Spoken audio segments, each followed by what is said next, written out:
बिस्मिल्लाहिर्रहमानिर्रहीम। अस्सलाम वालेकुम। इस्लामी तरीक़ में कुछ ऐसे वाक़यात हैं जो सिर्फ़ किस्से नहीं बल्कि दिलों को बदल देने वाली हकीकत हैं। आज हम आपको हज़रत उमर फ़ारूक रज़ियल्लाहु अन्हा के एक ऐसे सफ़र पर लेकर चलेंगे जिसमें अदल, खौफ़ खुदा, रहम, इंसाफ़ और क़यादत का वो आला मयार नज़र आता है जो पूरी दुनिया में मिसाल बन गया है। आइए इस ईमान अफ़रोज़ वाक़यात को तफ़सील के साथ सुनते हैं। मदीना मुनव्वरा में रात का वक्त था। खामोशी छाई हुई थी। लोग सो चुके थे, लेकिन एक शख्स ऐसा था जो आराम से ना बैठता, ना खुद को हुक्मरान समझता, ना महलों में रहता। वो थे उमर बिन अल-ख़त्ताब, उमर अल-मोमिनीन, लेकिन कौम का खादिम। वो अक्सर रातों को गश्त किया करते थे ताकि कोई भूखा तो नहीं सो गया, कहीं किसी पर जुल्म तो नहीं हो रहा, कहीं कोई मुसाफिर फाकों से बेहाल नहीं। इस गश्त के दौरान उनका एक ऐसा सफ़र शुरू हुआ जिसने तारीख में एक नया बाब लिख दिया। हज़रत उमर रज़ियल्लाहु अन्हा शहर के बाहर जा रहे थे कि अचानक उन्होंने किसी खैमे से कहराने की आवाज़ें सुनी। करीब पहुंचे तो देखा कि एक आदमी दर्द में तड़प रहा है और खैमे के बाहर एक आदमी है, बस्ती से बैठा हुआ। हज़रत उमर रज़ियल्लाहु अन्हा ने पूछा, ए अल्लाह के बंदे, क्या मामला है? इसने कहा, मेरी बीवी दर्द-ज़दा में मुब्तला है, वो माँ बनने वाली है, लेकिन हमारे पास कोई मदद, कोई दाई, कुछ नहीं। हम मुसाफिर हैं, दिन के भूखे भी हैं। ये सुनकर हज़रत उमर रज़ियल्लाहु अन्हा के दिल में दर्द की एक लहर दौड़ गई। हज़रत उमर फ़ौरन मदीना की तरफ वापस दौड़े, घर पहुँचे और अपनी अहलिया हज़रत उम्मे अल-कुलसूम रज़ियल्लाहु अन्हा से कहा, क्या तुम खैर कमाना चाहती हो? अल्लाह के लिए एक औरत की मदद करना चाहती हो? उन्होंने फ़ौरन कहा, ज़रूर बताइए, क्या करना है? हज़रत उमर रज़ियल्लाहु अन्हा ने आटा, घी, खजूरें, चर्बी और दीगर सामान एक थैले में डाला, खुद अपनी पीठ पर उठाया। अहलिया ने कहा, ए उमर अल-मोमिनीन, मैं सामान उठा लेती हूँ। हज़रत उमर रज़ियल्लाहु अन्हु ने जवाब दिया, क़यामत के दिन मेरे बोझ को कौन उठाएगा? आज मुझे ही उठाने दो। यह कहकर वो खुद सारा सामान उठाकर वहाँ पहुँचे। वो दोनों खैमे तक पहुँच के उम्मे अल-कुलसूम खैमे में दाखिल हुईं और हज़रत उमर रज़ियल्लाहु अन्हा बाहर बैठकर लकड़ी जलाकर आग जलाने लगीं ताकि खाना तैयार हो सके। मुसाफिर इंसान हैरान नज़रों से उमर रज़ियल्लाहु अन्हा को देख रहा था। हज़रत उमर ने नरमी से पूछा, चलो भाई, आग के करीब बैठो, सर्दी लग जाएगी। इनकी आवाज़ में वो जज्बा था जो सिर्फ़ एक खुदा तर्स दिल में होता है। थोड़ी देर बाद खैमे के अंदर से हज़रत उम्मे अल-कुलसूम की आवाज़ आई, ए उमर अल-मोमिनीन, अल्लाह ने आपको दोस्त का बेटा अता किया है। ये जुमला सुनकर मुसाफिर चौंक गया। इसने कहा, उमर अल-मोमिनीन, ये उमर बिन ख़त्ताब हैं।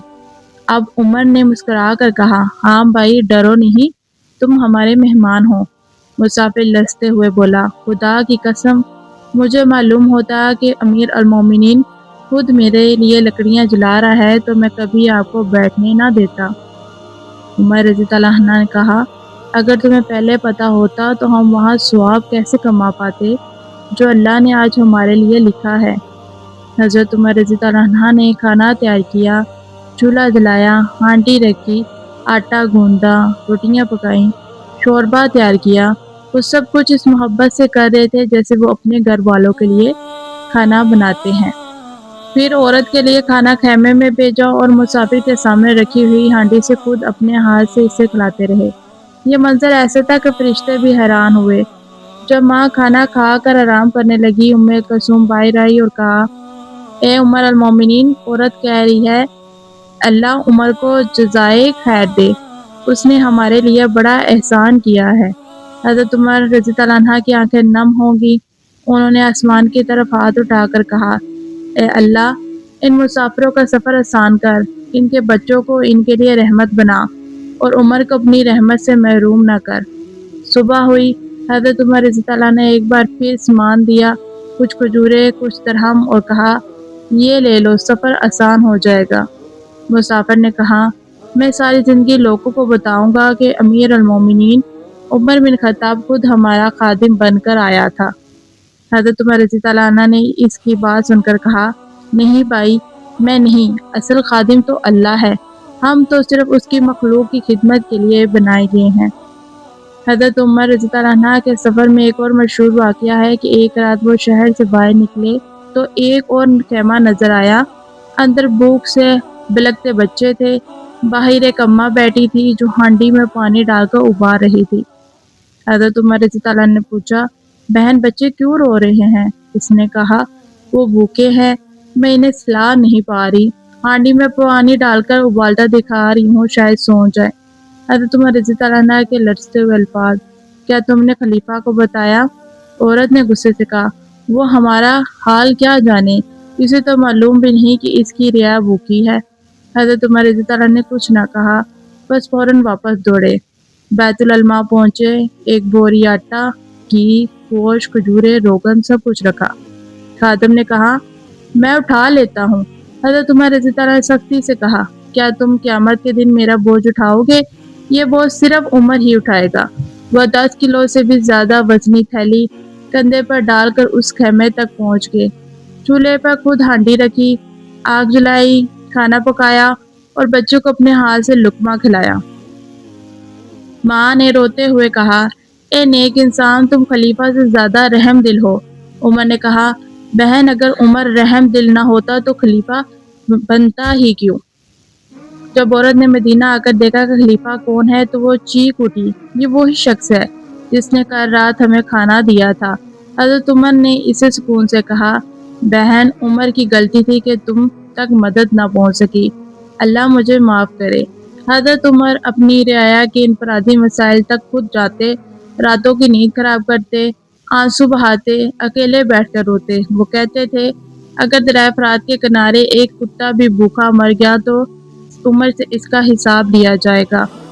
یہ ہے اصل قیادت، اصل کردار، اصل اختلافات۔ حضرت عمر فاروق رضی اللہ عنہ کا یہ سفر ہمیں یہ پیغام دیتا ہے، طاقت، حکومت، دولت سب عارضی ہے، اصل دولت وہ ہے جو انسان دوسروں کے دلوں میں چھوڑ کر جاتا ہے۔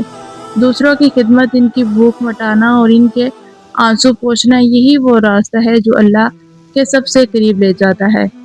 اگر آج ہمارے حکمران اور ہم خود بھی اس عدل و رحم کو اپنے اندر لے آئیں تو دنیا بھی بدل جائے اور آخرت بھی سمجھ جائے۔ یہ ہے ہمارے پیارے حضرت عمر فاروق رضی اللہ عنہ، جنہوں نے ہمیشہ اپنی رعایا کی مدد کی، کبھی کسی کی مدد کرنے میں خود کو چھوٹا نہیں سمجھا، ہر ایک کی مدد کی جس کا انہیں معلوم ہوتا، اور جس کا نہیں معلوم ہوتا وہ ان کے لیے دعا کرتے کہ میرے سے اگر کسی رعایا کی مدد نہ ہوئی تو اس تک اللہ پاک مدد لازمی پہنچا دیتا ہے، اور جس کی حضرت عمر رضی اللہ عنہ نے مدد کی، اللہ نے ان کے لیے ہمیشہ ہی ثواب لکھا۔ کوشش کریں کہ آج کے دور میں بھی ہم بھی ایسے لوگوں کی مدد کریں جن کی مدد کرنے والا کوئی نہیں ہے۔ اللہ پاک اس نیکی کے صدقے ہمارے لیے آسانیاں کرے گا۔ محترم ناظرین، اگر آپ کو میری ویڈیو اچھی لگی ہے تو پلیز میرے چینل کو لائک اینڈ سبسکرائب کیجیے گا، اور اگر آپ میرے چینل کے پر نیو ہیں، پہلی دفعہ آئے ہیں تو جانے سے پہلے میرے چینل کو لائک اینڈ سبسکرائب کرنے کے ساتھ ساتھ بیل آئیکن کو لازمی دبائیے گا تاکہ آپ کو ہر آنے والی ویڈیو کا نوٹیفکیشن مل سکے۔ اب دے مجھے اجازت، پھر ملیں گے نئی ویڈیو میں نئی اسلامی ٹاپک کے ساتھ۔ اللہ حافظ۔